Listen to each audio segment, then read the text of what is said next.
तो देखो इस क्वेश्चन में जो अभी शुरू करने जा रहे हैं, यहाँ पे बोला है फाइंड के। फाइंड के मतलब के कोई तो नंबर है जो छुपा दिया है। देखो कौन सा नंबर दो, यहाँ पे क्वेश्चन में दिख रहा होगा जो क्वाड्रेटिक इक्वेशन लिखा है के x square minus 10x plus 3 is equal to 0। तो यहाँ पे एक्स स्क्वायर का जो कोएफिशिएंट है, जो नंबर है, वो छुपा दिया है, उसकी जगह के लिख दिया है। तो बताओ कौन, पहचान कौन, ऐसा क्वेश्चन है, ठीक है। तो ये के की वैल्यू क्या है वो आपको पहचान के बताना है। तो ऐसे क्वेश्चन में जरूर कुछ ना कुछ हिंट दिया होता है। यहाँ पे हिंट क्या दिया है बच्चों? भैया यहाँ पे हिंट दिया हुआ है x equal to 3। x is equal to 3 क्या है? रूट है। की वैल्यू। रूट, अरे x की वैल्यू तो कुछ भी हो सकती है। इस वैल्यू में क्या खास है भैया? वो इक्वेशन के लिए। तो इस वैल्यू में खास क्या है? x की वैल्यू तो 1 2 3 4 इनफाइनाइट फलाना ढिमका कुछ भी रख सकता हूँ। रूट है ये, वेरी गुड। ये शब्द बहुत इंपॉर्टेंट है। ये जो x की वैल्यू है वो क्या है? रूट है। रूट है। अच्छा, तो आपको मैंने बताया रूट है तो क्या हो जाएगा? अगर कोई वैल्यू रूट है तो अच्छा, हम कैसे प्रूव करते थे कि कोई वैल्यू रूट है कि नहीं? याद है किसी को? भैया पहले LHS फिर RHS। LHS equals to LHS में डालते थे तो क्या आंसर आना चाहिए था? LHS equals to RHS। LHS में डालते थे रूट की वैल्यू तो क्या आना चाहिए था? तो हम बोलते थे कि वो रूट है 0। तो यहाँ पे भी अगर x इज इक्वल टू 3 एक रूट है तो तुम्हारा LHS क्या होना चाहिए बच्चों? 0। तो ऐसे लिखेंगे as x is equal to 3 is root of given quadratic equation। x is equal to 3 root है, इसीलिए put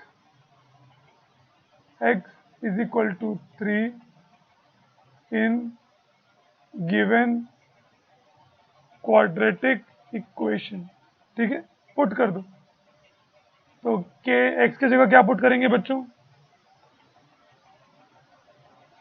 3 square minus 10 into 3 plus 3 अब इज इक्वल टू 0। अच्छा, अगर रूट की वैल्यू मैंने पुट की तो LHS हमेशा क्या होगा आपका?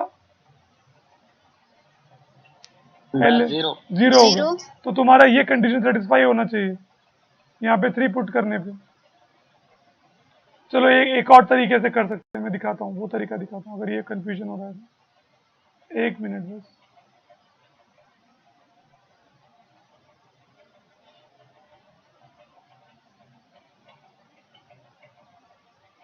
ओके, यहाँ लिख दिया। ओके, तो अब ऐसे लिखेंगे, हमारा LHS क्या है? LHS क्या है बच्चों? के x square minus 10x plus 3, ये हमारा LHS है, ठीक है। और हमें पता है as x is equal to 3, ऊपर लिखा है हमने, एक मिनट, नहीं वो लिखा हुआ है as x is equal to 3 is root of given quadratic equation, therefore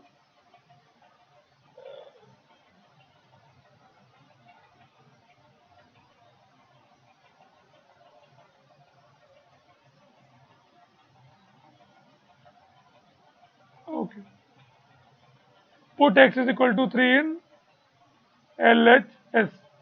LHS में पुट कर दो।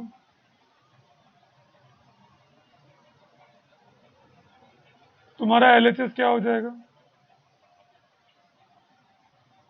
भैया के 3 स्क्वायर माइनस 10 इंटू 3 प्लस 3, ठीक है, यही होगा। ओके, अब इसको सॉल्व करो। k इंटू 9 माइनस 10 3 जा 30 प्लस 3, ये हो जाएगा 9k माइनस 30 प्लस 3 कितना होगा? माइनस 27। ओके, ये हो गया आपका LHS। लेकिन x इज इक्वल टू 3 क्या है बच्चों? रूट है, तो आपका LHS क्या होना चाहिए? 0 यहाँ पे लिखेंगे इसको, इक्वेशन नंबर 1 क्या है? But x is equal to 3 is a root of given quadratic equation, therefore LHS is equal to 0। ठीक है, तो आपके LHS की जगह क्या रख देंगे? 0। तो इक्वेशन 1 कैसा बन जाएगा? 0 is equal to 9k minus 27। इसको सॉल्व करो। इज इक्वल टू 9k मैंने यहीं पे रखा, 27 को उधर लेके जाऊंगा। ठीक है, नेक्स्ट स्टेप क्या होगा? Divide both side bye 9। के निकल जाएगा। Yes, bhai. कितना आ जाएगा के? 3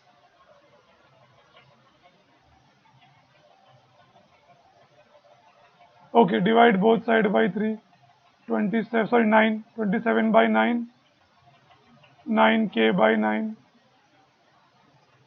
9 से 9 कैंसिल, 9 1 जा 9, 3 जा, तो k की वैल्यू कितनी आ गई नेक्स्ट स्टेप में? 3। k इज इक्वल टू, समझ में आया कैसे सॉल्व किया? अगर रूट है तो LHS में डाल दो, और रूट है तो LHS क्या हो जाएगा? 0। खत्म। समझ में आया कैसे सॉल्व किया? यस भैया। सिंपल है। या एक और मेथड से कर सकते हैं, अगर आपको ये डिफिकल्ट लगा हो तो डायरेक्टली इस मेथड से कर सकते हैं। देखो ऐसे लिखो, गिवन, आपको देखो पहला वाला मेथड ऊपर किया है, दूसरा मेथड नीचे कर रहा हूं। जो मेथड अच्छा लगे वो मेथड से बाकी क्वेश्चन करना है। गिवन क्वाड्रेटिक इक्वेशन क्या है? 5m स्क्वायर प्लस 2m, यहाँ पे देखो इसको k कर दिया है, हमारा c छुपा दिया है, तो c की जगह k लिख दिया है, तो वो कांस्टेंट नंबर कौन सा है वो ढूंढेंगे। ठीक है, ये गिवन क्वाड्रेटिक इक्वेशन है, इसको इक्वेशन नंबर 1 कर देंगे। ठीक है, अब लिखेंगे as m is equal to -7/5 is a root. लिखा है ना, one of the root of quadratic equation is -7/5। -7/5 एक रूट है, तो m is equal to -7/5 is a root of equation 1। Directly लिखो, therefore put m is equal to -7/5 in equation 1। अच्छा, यहाँ पे किसी के दिमाग में सवाल आएगा कि भैया हम इसकी वैल्यू पुट क्यों कर रहे हैं इक्वेशन में? तो आपको पता होना चाहिए रूट वो वैल्यूज होती हैं जो इक्वेशन को क्या करती हैं? सेटिस्फाई। तो अगर मैं इसकी वैल्यू पुट कर दूंगा तो ये इक्वेशन को क्या कर देगा?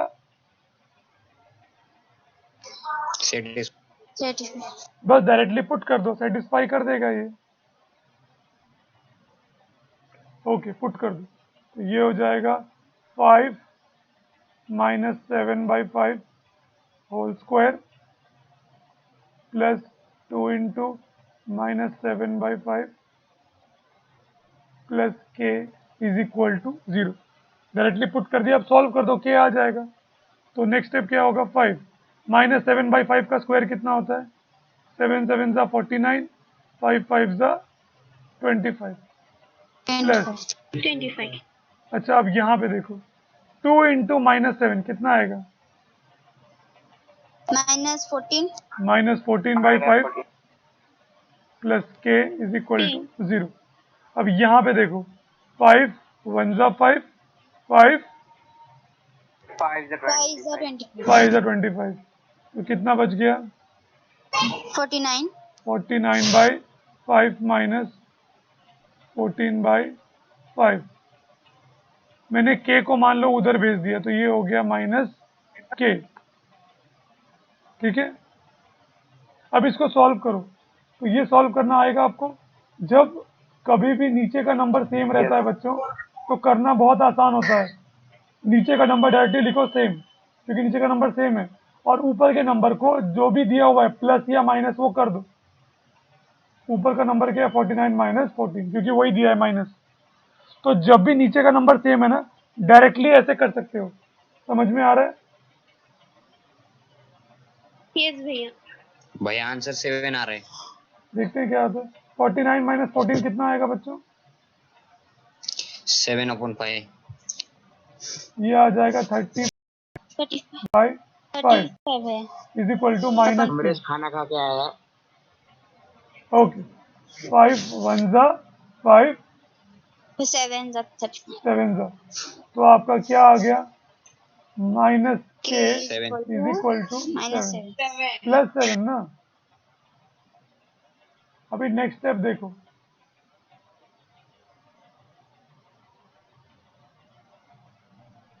k, अभी k नेगेटिव है, मुझे तो पॉजिटिव k चाहिए, तो मैं k को उधर लेके जाऊंगा। तो ये हो जाएगा k इज इक्वल टू -7। समझ में आया? तो 7 नहीं, आपका आंसर -7 आएगा। और दोनों में जमीन आसमान का अंतर होता है। अगर मैंने तुम्हें बोर्ड में इंटरनल में 7 की जगह -7 दी तो चलेगा क्या? हेलो बच्चों, भैया घर वाले माइनस कर देंगे फैमिली। अगर मैंने तुम्हें इंटरनल में 7 की जगह -7 दी तो चलेगा क्या? जैसे तुम्हें नहीं चलेगा, वैसे मुझे भी आंसर +7 नहीं चलेगा। समझ में आ रहा है? तो कौन सा मेथड तुम्हें आसान लगा, पहला वाला कि दूसरा वाला? पहला वाला। भैया दोनों काइंड ऑफ सेम ही है। दोनों काइंड ऑफ सेम है। Very good. तो अब आप स्क्रीनशॉट ले लेंगे इसका, ताकि ये दूसरा क्वेश्चन आप खुद से कर सकें।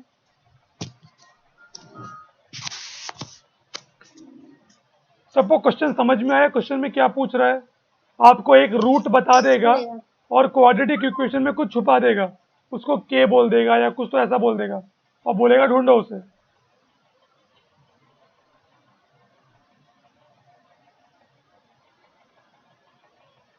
सबने स्क्रीनशॉट लिया? नेक्स्ट क्वेश्चन दिखाऊं?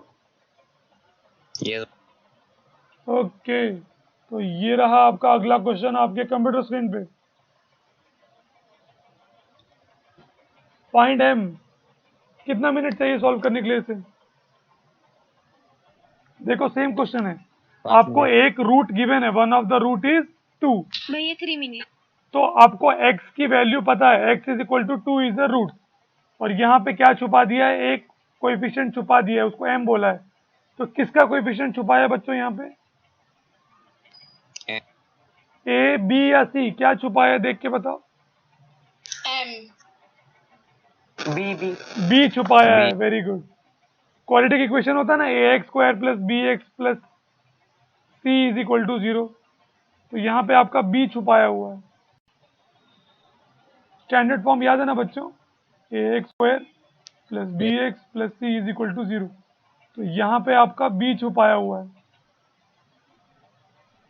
चलो b ढूंढ के बताओ, मतलब m ढूंढ के बताओ फटाफट। यू हैव ओनली 2 मिनट्स या 3 मिनट्स। इसके बाद ये टॉपिक समाप्त हो गया, रूट्स वाला। अब हम रूट्स निकालते कैसे हैं उस पर चलेंगे, जो बहुत महत्वपूर्ण है बच्चों। आपका पूरा ध्यान और एनर्जी चाहिए।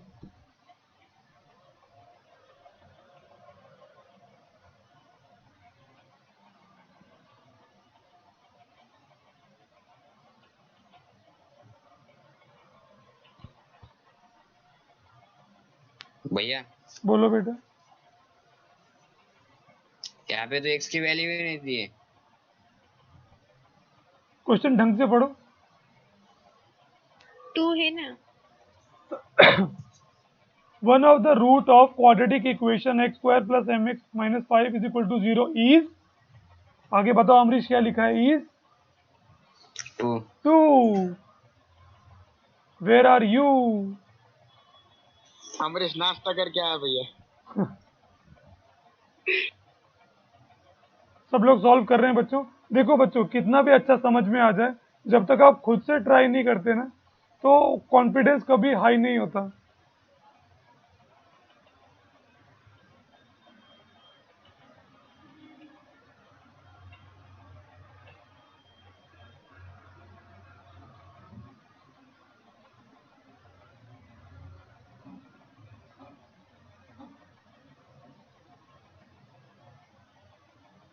बच्चों जैसे समाप्त हो जाए एक थम्स अप दे दो मुझे चैट में। Once you have done, please show me a thumbs up quickly in the chat. और कोई भी डाउट है बच्चों तो तुरंत पूछो मुझसे, बिल्कुल मत हिचकिचाओ। आपका अधिकार है सीखना, मेरा कर्तव्य है सिखाना, और आपका भी कर्तव्य बनता है कि पूछें नहीं समझ में आने पे। ताली दो हाथ से बजती है, अकेला मैं हवा में हाथ हिलाऊंगा तो लोग पागल कहेंगे।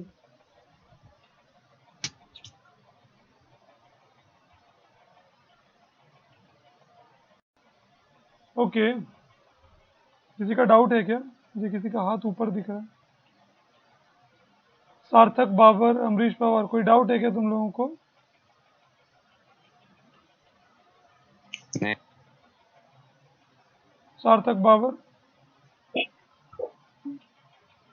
मुझे बस 2 लोगों का थम्स अप दिख रहा है। गलती से हो गया भैया। बाकी लोगों ने किया कि नहीं किया थम्स अप? बस पीयूष का आया है, नम्रता का आया है। अभी कुछ भैया लोग लिख रहे। अभी कुछ लोग जबरदस्ती थम्स अप कर देंगे। किया नहीं किया थम्स अप डाल दो। भाई लिख के हो गया। लिख के नहीं बेटा, सॉल्व करके हो गया।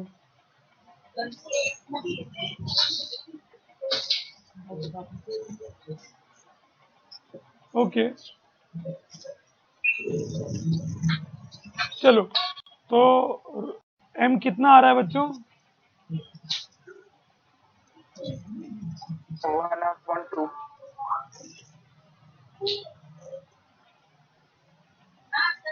ठीक है।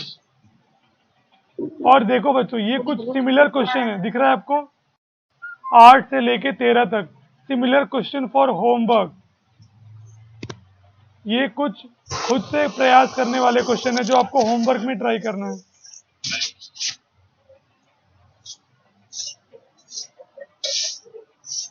ठीक है, सेम क्वेश्चन है आपकी प्रैक्टिस के लिए। ओके, ये मैं करके दिखाऊं क्या, अगर किसी को डाउट रहा हो तो? यस भैया, हाँ भैया। यस भैया। चलो ठीक है। गिवन क्वाड्रेटिक इक्वेशन, क्या है क्वाड्रेटिक इक्वेशन हमारा? X square plus M x minus 5 is equal to 0। इसको नाम देंगे इक्वेशन 1। ठीक है बच्चों, उसके बाद as x is equal to 2 is a root of equation 1, therefore put x is equal to 2 in equation 1। ठीक है, x is equal to 2 root है इक्वेशन 1 का, क्वाड्रेटिक इक्वेशन का, तो उसकी वैल्यू 1 में पुट करने पे वो इक्वेशन क्या हो जाएगा? सेटिस्फाई। ठीक है, ये वर्ड याद कर लो, सेटिस्फाई। क्वाड्रेटिक में बहुत काम आएगा। जैसे खाना खाने पे आपकी भूख हो जाती है सेटिस्फाई, वैसे ही रूट डालने पे हो जाता है इक्वेशन सेटिस्फाई। ओके, तो पुट कर देंगे 1 में। चलो, x की जगह पे 2 का square plus m into 2 minus 5 is equal to 0। ठीक है बच्चों, 2 का स्क्वायर कितना होगा? 4 plus m into 2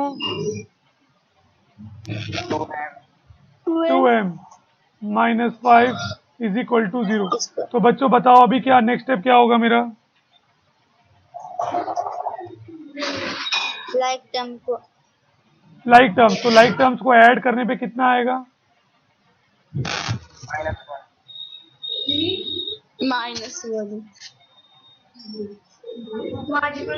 2m minus 1 is equal to 0। 0 अब मैं क्या करूं, नेक्स्ट स्टेप क्या करूं बच्चों बताओ?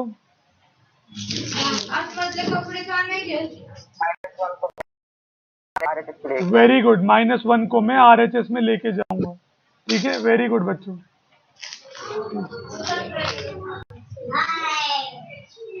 सोरा सोरा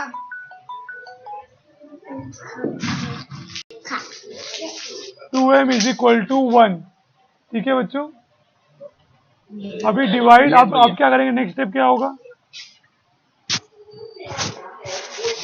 भैया 2 को डिवाइड करेंगे। डिवाइड बोथ साइड बाय 2 2, दोनों तरफ 2 से डिवाइड कर देंगे। देखो मैं ऐसा एरो देके क्यों कर रहा हूँ, क्योंकि नीचे जगह नहीं है, तो मैं ऐसा साइड में कर रहा हूँ। ठीक है, सुबह हो गई मामू मामू। ये मामू सुबह भी नहीं हुई, मैथ की क्लास भी हो गई।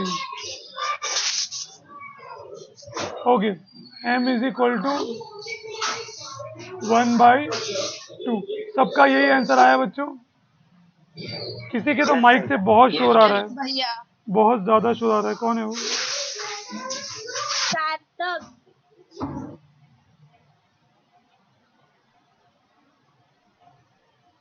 ये बब्बर शेर वाला बब्बर है क्या? सार्थक बब्बर। ओके ओके, 1 मिनट बच्चों, मैं आपका अटेंडेंस ले रहा हूँ, बस 1 सेकेंड, मतलब 1 सेकेंड जैसे, और 10 सेकेंड।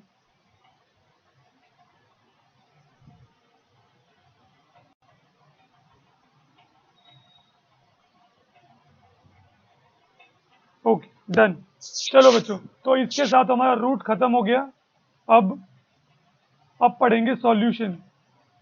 सॉल्यूशन क्या होता है of a quadratic equation.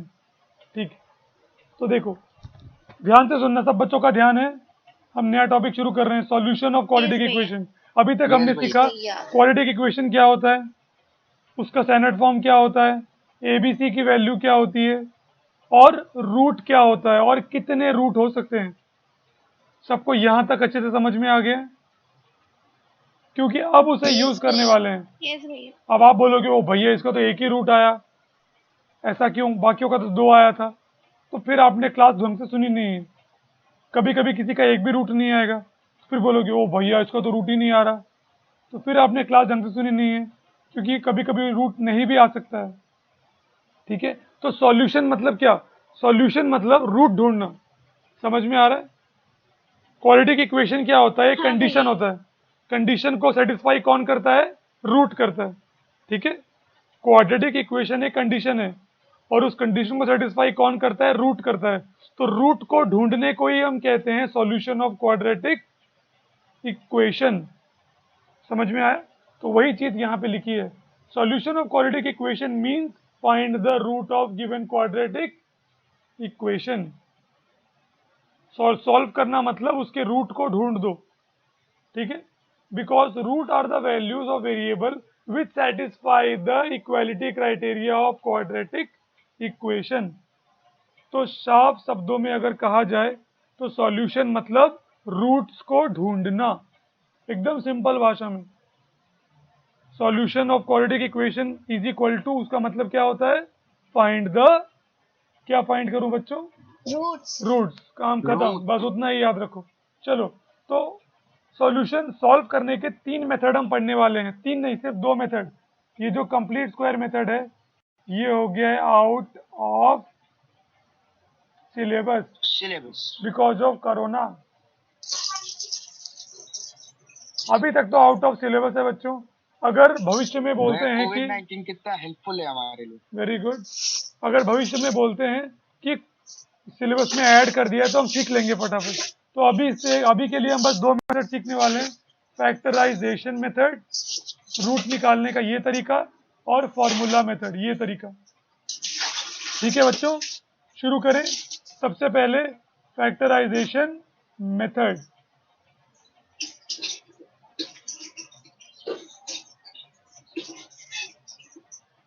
Okay, factorisation method.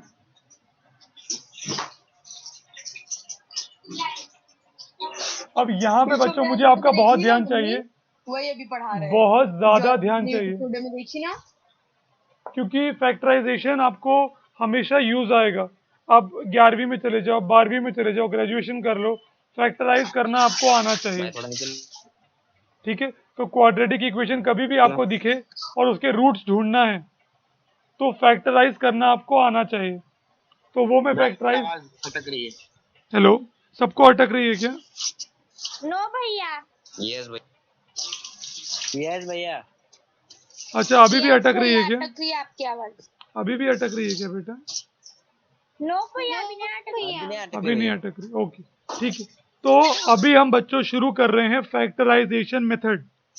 ये मेथड से हम क्या करने वाले हैं, हम क्वाड्रेटिक इक्वेशन का रूट निकालने वाले हैं। तो ये मेथड कैसे होगा, आइए इसके स्टेप सीखते हैं। पहला स्टेप क्या है, देखो मैंने स्टेप्स लिख के दिए हैं आपको। पहला स्टेप क्या है, right the given quadratic equation in standard form. ठीक है, ये सबको आता है, इसीलिए हमने पहले ही स्टैंडर्ड फॉर्म क्या होता है वो सीख रखा है बच्चों। मैं सबको म्यूट कर रहा हूँ क्योंकि मुझे ची ची ची ची से आवाज आ रही है बहुत। भैया आपकी आवाज बहुत स्लो आ रही है। यस भाई। अच्छा अच्छा, अभी अच्छी आ रही है ना? हाँ भैया। हाँ, चिका माइक बंद करना। प्लीज अपना माइक बंद कर लो, मुझे बहुत चीजें से आवाज आ रही है। ओके ठीक है, तो सबसे पहला स्टेप है राइट इन स्टैंडर्ड फॉर्म। ठीक है, okay. Next step, find the value of A B and C. ये भी हम सीख चुके हैं, ए बी सी कैसे निकालते हैं। अगर किसी बच्चे को अभी तक डाउट है कि ए बी सी क्या होता है, तो जो वेरिएबल स्क्वायर होता है, जैसे एक्स स्क्वायर है, जो वेरिएबल स्क्वायर होता है उसके साथ जो नंबर लिखा होता है, यानी उस वेरिएबल का कोएफिशिएंट, उसको ए बोलते हैं। ठीक है बच्चों, जो, भैया हाँ बोलो। भैया वो थर्ड वाला मेथड कौन सा था सॉल्व करने का? Formula method.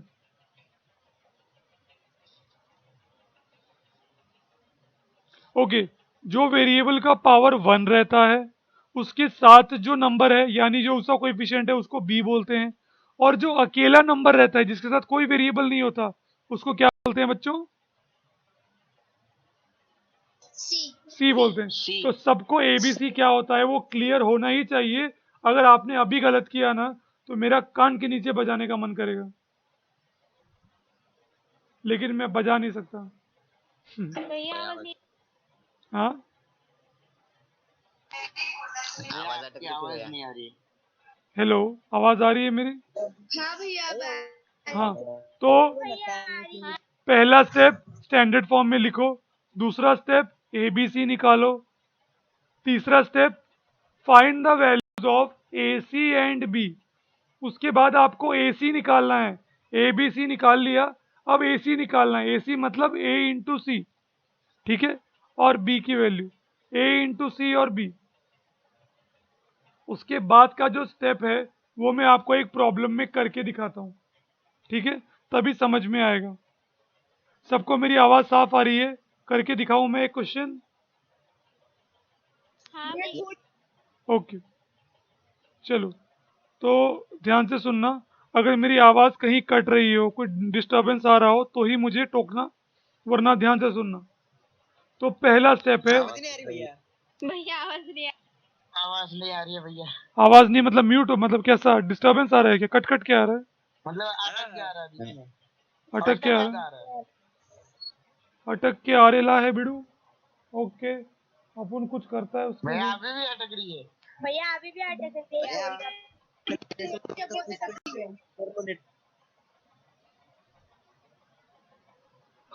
हेलो, अभी अभी आवाज़ आ रही है सब बच्चों? नहीं भैया अटक रही है अभी। अभी भी अटक रही है? भैया अभी क्लियर है ना बच्चों? अभी आप लोगों की आवाज अटक रही है। मैं अभी क्लियर हूँ कि डिस्टर्बेंस है? क्लियर है, ओके चलो। तो हमारा फर्स्ट स्टेप होता है बच्चों स्टैंडर्ड फॉर्म। तो पहला क्वेश्चन देख के बताओ बच्चों। क्या बोल रहे हो, अटक रही है? हेलो, हाँ ओके। तो क्वेश्चन देख के बताओ बच्चों। हेलो, क्या बताए? कि स्टैंडर्ड फॉर्म में है कि नहीं क्वेश्चन। पहला ही क्वेश्चन स्टैंडर्ड फॉर्म में है कि नहीं है। Very good. तो हमारा फर्स्ट स्टेप था स्टैंडर्ड फॉर्म में लिखना। तो फर्स्ट स्टेप तो हम डायरेक्टली कॉपी कर देंगे। X square minus 15x plus 54 is equal to 0। ठीक है बच्चों। उसके बाद हमारा सेकंड स्टेप होता है ए बी और सी बताना। तो ए बी सी बताओ बच्चों कितना है। ए इज इक्वल टू 1। गलत, गलत। बी 15 नहीं है, -15 है। वेरी गुड बच्चे। ये गलती जो कर रहा है उसको बहुत समय से मैं बता रहा हूँ, साइन को भूलना नहीं है। ओके, सी हो जाएगा 54। ठीक है। अच्छा, पहला स्टैंडर्ड फॉर्म में लिख दिया, स्टैंडर्ड फॉर्म। दूसरा आपने ए बी सी निकाल दिया। थर्ड स्टेप होता है, अब थर्ड स्टेप जो है वो रफ वर्क में करेंगे। देखो ऐसा करना है, क्वेश्चन में आधा स्पेस आपको रफ वर्क के लिए देना है। ठीक है। ए सी निकालेंगे और बी निकालेंगे। तो ए सी मतलब ए इंटू सी। ए है 1 इंटू सी है 54। तो कितना आ जाएगा बच्चों? 54। और बी कितना है बच्चों? 15। ठीक है। रफ वर्क में आपने ए सी और बी निकाल लिया। उसके बाद आप ऐसा प्राइम फैक्टराइजेशन करेंगे। किसका करेंगे? तो ए सी का करेंगे। ठीक है। नेक्स्ट स्टेप क्या है? प्राइम फैक्टराइज किसको करना है? एसी को करना है। ठीक है। प्राइम फैक्टराइज एसी, ये नेक्स्ट स्टेप है हमारा। अच्छा, तो 54 किस प्राइम नंबर के टेबल में आता है? शुरू में 2 में आता है। 2 2 ज़ा 4, 2 7 ज़ा 14। 27 किस प्राइम नंबर के टेबल में आता है? 3 3 9 ज़ा 9 किस प्राइम नंबर के टेबल में आता है? 3 3। और 3 किस प्राइम नंबर के टेबल में आता है? 3 3 1 ज़ा 3। ओके, मतलब आपको ये सारे नंबर मिल गए। कौन कौन से? तो देखो ऊपर वाले हम प्राइम फैक्टराइजेशन को कुछ इस तरह से लिख सकते हैं, 2 इंटू 3 इंटू 3 इंटू 3 इंटू 1। और कितना आंसर आएगा सबको मल्टीप्लाई करने पे? 54। देखो जब आप किसी को प्राइम फैक्टराइज करते हो ना, तो जो ये बाहर के नंबर आते हैं अगर उनको मल्टीप्लाई कर दो तो फिर से वही नंबर बन जाता है। समझ में आ रहा है? ठीक है। तो मैंने प्राइम फैक्टराइज किया, जो बाहर नंबर आए उनको मल्टीप्लाई करोगे तो फिर से वही नंबर बन जाएगा। देखो 3 3 ज़ा 9, 3 3 ज़ा 9, 9 3 ज़ा 27, 27 2 ज़ा 54। फिर से वही नंबर बन जाएगा। ठीक है बच्चों। अब हमने क्या क्या किया? हमने स्टैंडर्ड फॉर्म में लिखा, हमने ए बी सी निकाला, फिर हमने रफ वर्क में ए सी निकाला और बी निकाला, फिर हमने ए सी का प्राइम फैक्टराइज किया। अच्छा, अब क्या करना है? अब ऐसे नंबर ढूंढने हैं जिनको ऐड करके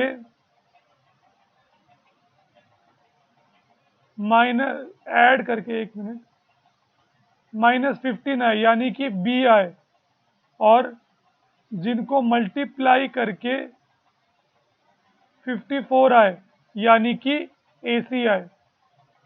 अच्छा, आपको दो नंबर ढूंढने हैं ऐसे, उनको ऐड करके आना चाहिए बी यानी कि -15। और फिर आपको और दो नंबर, वही दो नंबर सेम ऐसे होने चाहिए जिनको मल्टीप्लाई करके 54 आना चाहिए, यानी कि AC। ठीक है, दो नंबर ढूंढो जिनको ऐड करके -15 आए और मल्टीप्लाई करके 54 आए। तो वो नंबर ढूंढेंगे कहाँ से? तो वो नंबर ढूंढेंगे, ये जो हमने यहाँ पे निकाले ना ये नंबर, इनमें से ढूंढेंगे उनको। कैसे ढूंढेंगे? तो इन नंबर्स को हम दो ग्रुप में डिवाइड कर देंगे। ठीक है, दो ग्रुप कैसे होंगे? देखो, ये दो नंबर को, ये 3 नंबर को एक ग्रुप में रखो और इन दो नंबर को एक ग्रुप में रखो। तो ये कितना बन जाएगा बच्चों? 3 3 जा 9। और ये कितना बन जाएगा? 3 2 जा 6। अच्छा, अगर इन दोनों को प्लस किया तो कितना आ जाएगा? 15। और इनको मल्टीप्लाई किया तो कितना आ जाएगा? 54। तो बन रही है हमारी बात 6 और 9। ठीक है, इनको ऐड करने पे 15 आना चाहिए और मल्टीप्लाई करने पे कितना आना चाहिए? 54। लेकिन बच्चों यहाँ पे एक जगह गाड़ी फंस रही है हमारी। गाड़ी वहां फंस रही है कि -15 आना चाहिए, ऐड करके कितना आना चाहिए? -15। तो बच्चों बस इतना सोच के बताओ। हाँ, तो मुझे दोनों को क्या लेना पड़ेगा? नेगेटिव। तो -6 प्लस -9 कितना हो जाएगा? -15। और -6 इंटू -9 कितना होगा? +54, क्योंकि माइनस इंटू माइनस प्लस। तो मुझे दो नंबर मिल गए बच्चों। वो दो नंबर कौन से हैं? -6 और -9। अच्छा ठीक है, मैं फिर से रिपीट करता हूं मैंने क्या क्या किया। ठीक है, ओके। तो स्टेप बाय स्टेप देखते हैं हमने क्या क्या किया। एक जगह बढ़ा लेता हूँ, 1 मिनट बस।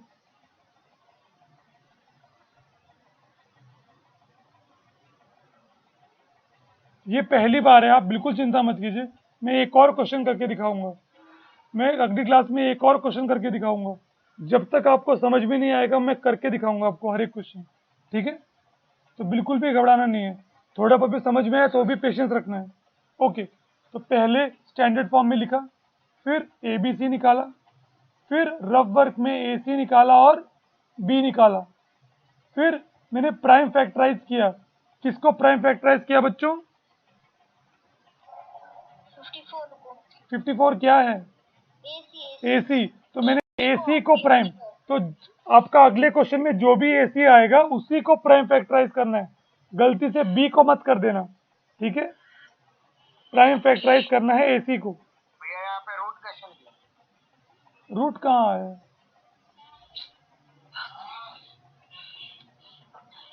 ओके, उसके बाद जो नंबर ऐसे बाहर आएंगे प्राइम फैक्टराइज करने पे, उनको ऐसा मल्टीप्लाई में लिखना है। जैसे यहाँ पे बाहर कौन कौन से नंबर आए हैं? 2 3 3 3 1। तो क्या लिखेंगे? 2 into 3 into 3 into 3 into 1 is 54। वही नंबर बन जाएगा। अब ये जो नंबर हमें मिले हैं 2 इंटू, सॉरी 1 मिनट, ये जो नंबर हमें मिले हैं 2 इंटू 3 इंटू 3 इंटू 3 इंटू 1, इनको, इनमें से हमें दो नंबर निकालने हैं। याद रखना, इनमें से दो नंबर निकालने हैं। उन नंबर,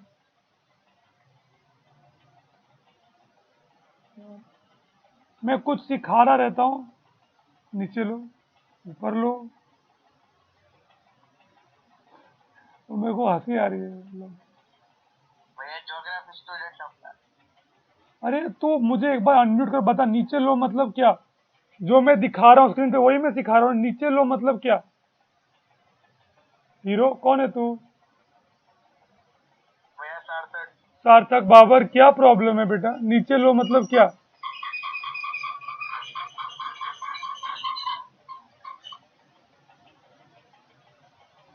ठीक है, चलो, उसको भी नहीं पता वो क्या बोलता है। ओके, तो 2 इंटू 3 इंटू 3 इंटू 1 को, इनमें से हम दो नंबर बनाएंगे ऐसे, और वो नंबर खास होंगे। क्यों खास होंगे? क्योंकि उन दो नंबर्स को प्लस करके क्या आना चाहिए? B आना चाहिए। ठीक है, और उन दो नंबर्स को मल्टीप्लाई करके क्या आना चाहिए? AC। समझ में आ रहा है? वो दो नंबर बहुत खास होंगे क्योंकि उनको ऐड करके B आना चाहिए और मल्टीप्लाई करके क्या आना चाहिए? AC। तो देखो बच्चों, ये आपको क्वेश्चन याद ही करना पड़ेगा, कैसे करते हैं। तो थोड़ा सा आपको एक दो बार प्रैक्टिस करनी पड़ेगी तो आ जाएगा, उतना डिफिकल्ट नहीं है। ठीक है, तो दो नंबर बनाना है। तो हम क्या करते हैं ना, ये जो नंबर है इनको दो ग्रुप में डिवाइड कर देते हैं। तो मैंने देखो ऐसे ग्रुप में डिवाइड किया, 2 और 3 को एक ग्रुप में लिया और 3 3 1 को एक ग्रुप में लिया। तो ये हो गया 6 और 9, दो नंबर मिले। अब देखो, इनको ऐड करने पे 15 आ रहा है, मल्टीप्लाई करने पे 54 आ रहा है, लेकिन मुझे -15 चाहिए। तो आप खुद से पूछोगे, क्या इनका साइन कुछ चेंज करके मैं अपना आंसर ला सकता हूँ? तो आपके दिमाग में आएगा, अगर मैंने दोनों को माइनस बना दिया तो -6 और -9 -15 होगा, और -6 इंटू -9 प्लस 54 होगा। तो मेरा काम क्या होगा, बन जाएगा। समझ में आया बच्चों कैसे ये दो नंबर चुनेंगे हम? यस भैया। अच्छा, अब क्या करते हैं, ये जो दो नंबर चुने हैं आपने, उनको यूज करेंगे रिप्लेस करने के लिए। किसको रिप्लेस करने के लिए, अब देखो ध्यान से। आपके दो नंबर है -6 और -9, ये होता है -15। Therefore we can write -15x is -6x -9x। ऐसे लिख सकते हैं क्या बच्चों? देखो, ऐसे लिख सकते हैं क्या? भैया आप क्या हेलो, अच्छा हमने दो नंबर निकाला बच्चों, -6 और -9। हेलो, आवाज आ रही है? भैया? हाँ भैया आ रही है। ओके, आ रही है। तो -6 और -9 इज इक्वल टू -15 होता है बच्चों। तो हम लिख सकते हैं उसी तरह से कि -15x क्या होगा, -6x -9x होगा। यस भैया। तो अब यही चीज हम यूज करने वाले हैं ऊपर वाले इक्वेशन में। देखो ऐसे, उसको कैसे लिखेंगे? अब -15x की जगह मैं लिखूंगा -6x। चलो ठीक है, मैं आपको फिर से लिख के दिखाता हूँ पूरा शुरू से। हमारा इक्वेशन था कुछ ऐसा। अब मैंने इतना यहाँ पे रफ वर्क क्यों किया, ताकि मैं बीच वाले टर्म को क्या कर सकूं, स्प्लिट कर सकूं। अब मैं -15x की जगह क्या लिखूंगा, -9x -6x plus 54 is equal to 0। मैंने क्या किया बच्चों, बीच वाले टर्म की जगह ये दो नए नंबर को लिख दिया। समझ में आया? इसीलिए हम वो नंबर ढूंढते हैं, और इसीलिए हमारा कंडीशन रहता है क्या, उन दोनों को ऐड करके क्या आना चाहिए, 5 बी आना चाहिए, ताकि बी की जगह हम उस नंबर को लिख सकें। समझ में आ रहा है बच्चों? यस भैया। ओके, अगला स्टेप देखो। अगले स्टेप में हम क्या करते हैं, शुरू के दो नंबर को एक ग्रुप में रखते हैं और बाद के दो नंबर को एक ग्रुप में रखते हैं। ठीक है, शुरू के दो नंबर को एक ग्रुप में और बाद के दो नंबर को दूसरे ग्रुप में। ये दोनों एक ग्रुप, ये दोनों एक ग्रुप। फिर क्या करेंगे, शुरू के दो नंबर में क्या कॉमन है वो ढूंढेंगे। शुरू के दो नंबर में क्या कॉमन है बताओ? वेरिएबल। हाँ, कुछ भी, दोनों में कॉमन क्या है, वेरिएबल, नंबर, सब में क्या कॉमन है दोनों में? वेरिएबल। तो क्या कॉमन है, कौन सा वेरिएबल? तो उस x को मैं बाहर निकाल सकता हूँ। यस भैया। तो अंदर क्या बच जाएगा? 1 स्क्वायर -9। मैंने एक x बाहर निकाला है बेटा। हाँ समझा भैया। दो x है ना, एक स्क्वायर है, दो x है, मैंने एक बाहर निकाल लिया। देखो बच्चों, अभी तुम इन दोनों को मल्टीप्लाई करो डिस्ट्रीब्यूटिव लॉ से, फिर से ऊपर वाला बन जाएगा, फिर से यही बन जाएगा। भैया बहुत आता क्या आ गया हुआ। हेलो, नहीं भैया आवाज क्लियर है। देखो किसी किसी को नेटवर्क प्रॉब्लम होगा फिर। ओके, तो देखो, आपने जब x कॉमन लिया तो ऐसा बनेगा, ऐसा, फिर से मल्टीप्लाई कर दिया x तो ऊपर वाले जैसा ही बन जाएगा। मैंने सिखाया है आपको डिस्ट्रीब्यूटिव लॉ। तो ऐसा कॉमन नंबर को बाहर निकाल लेते हैं। अगर किसी को डाउट हो रहा है कैसे किया है, तो देखो, ऊपर वाले को ऐसे भी लिख सकते हैं हम लोग, x into x -9 into x. दिख रहा है? -6 into x plus 6 into 9 is equal to 0। लिख सकते हैं ऊपर वाले को ऐसे।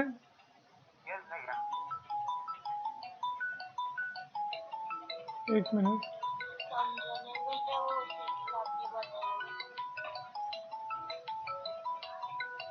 अरे कौन कॉल कर रहा है? स्क्रीन में दिख ही नहीं रहा, खाली घंटी बजे जा रही है। बताओ,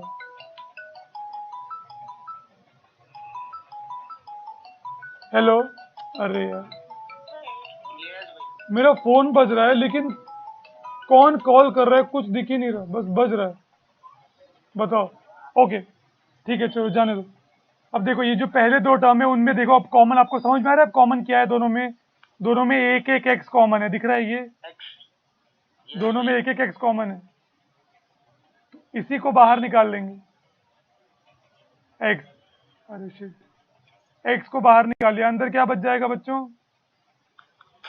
एक एक्स माइनस 9। समझ में आ रहा है मैं क्या कर रहा हूँ सबको? ओके, अब देखो आखिरी के दो में क्या कॉमन दिख रहा है आपको? देख के बताओ बच्चों, आखिरी के दो में क्या कॉमन है? अरे बैल बुद्धियों, ये 6 कॉमन नहीं दिख रहा? भैया वो आपने बाद में सिंप्लीफाई किया, वो ऊपर वाले में देख रहा था मैं। अरे नीचे वाला स्टेप क्यों किया है मैंने? आंख बंद कर देने के लिए क्या? अरे यार, कितने समझदार बच्चे हैं यार। ओके चलो, अब देखो बच्चों 6 कॉमन है। हेलो, आवाज आ रही है ना? ओके 6 कॉमन है बच्चों, लेकिन एक और चीज देखना, ये दो नंबर की शुरुआत वाला जो नंबर है अगर वो माइनस है तो हम माइनस कॉमन लेते हैं हमेशा, ठीक है? तो हमने माइनस क्या कॉमन लिया? -6 कॉमन लिया। देखो जो दो नंबर में से हम कॉमन निकाल रहे हैं उसमें शुरू का नंबर अगर माइनस है तो आप माइनस कॉमन लेंगे, और जब भी हम माइनस कॉमन लेते हैं अंदर के नंबर का साइन क्या होता है? चेंज, ठीक है? तो ये -6x था, ये क्या बच जाएगा इधर?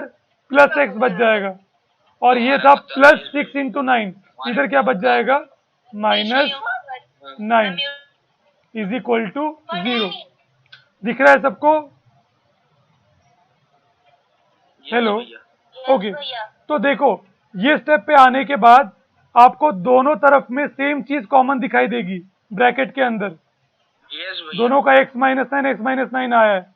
अगर आपका सेम ना आए ऐसा तो समझना कि कुछ तो गलत हो गया है। समझ में आ रहा है? अगर ये सेम ना आए तो कुछ तो गलत आ रहा है, ठीक है? अब यहाँ पे आपको दो टर्म मिल गए, एक ये टर्म और एक ये वाला टर्म। इन दोनों में क्या कॉमन दिख रहा है बच्चों? इन दोनों में क्या कॉमन दिख रहा है? तो उसको बाहर निकाल लेंगे। अंदर क्या बच जाएगा? अंदर क्या बच जाएगा? x - 6। समझ में आ रहा है? x - 9 आपने बाहर निकाल लिया कॉमन, अंदर बच जाएगा x - 6 इज इक्वल टू 0। अब देखो बच्चों, x - 9 एक नंबर है मान लो a, और x - 6 एक नंबर है मान लो b। a और b को मल्टीप्लाई करने पे 0 आ रहा है। ऐसा कब होता है? जब दो नंबर को मल्टीप्लाई करके 0 आंसर आता है। कब होता है ऐसा?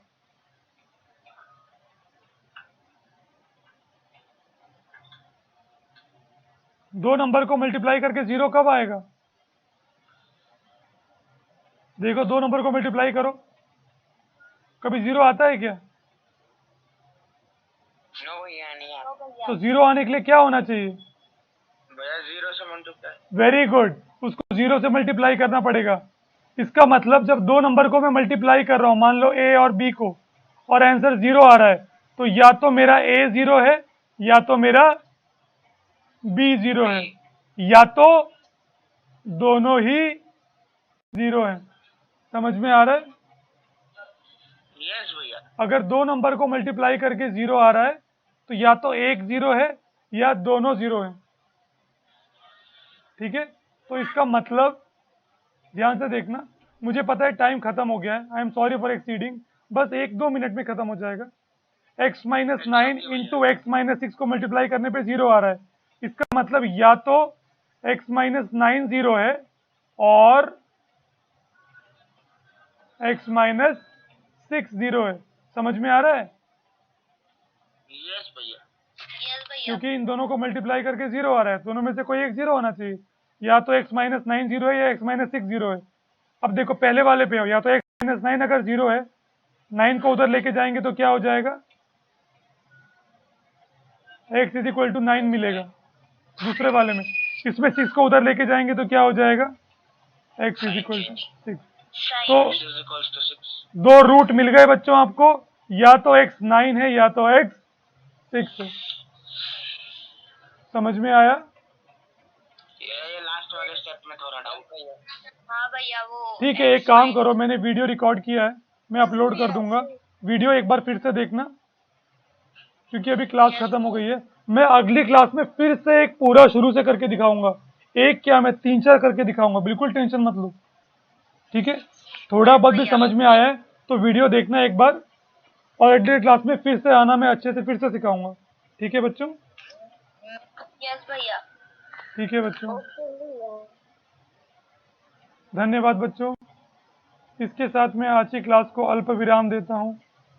आप सबका बहुत बहुत शुक्रिया ध्यान देने के लिए।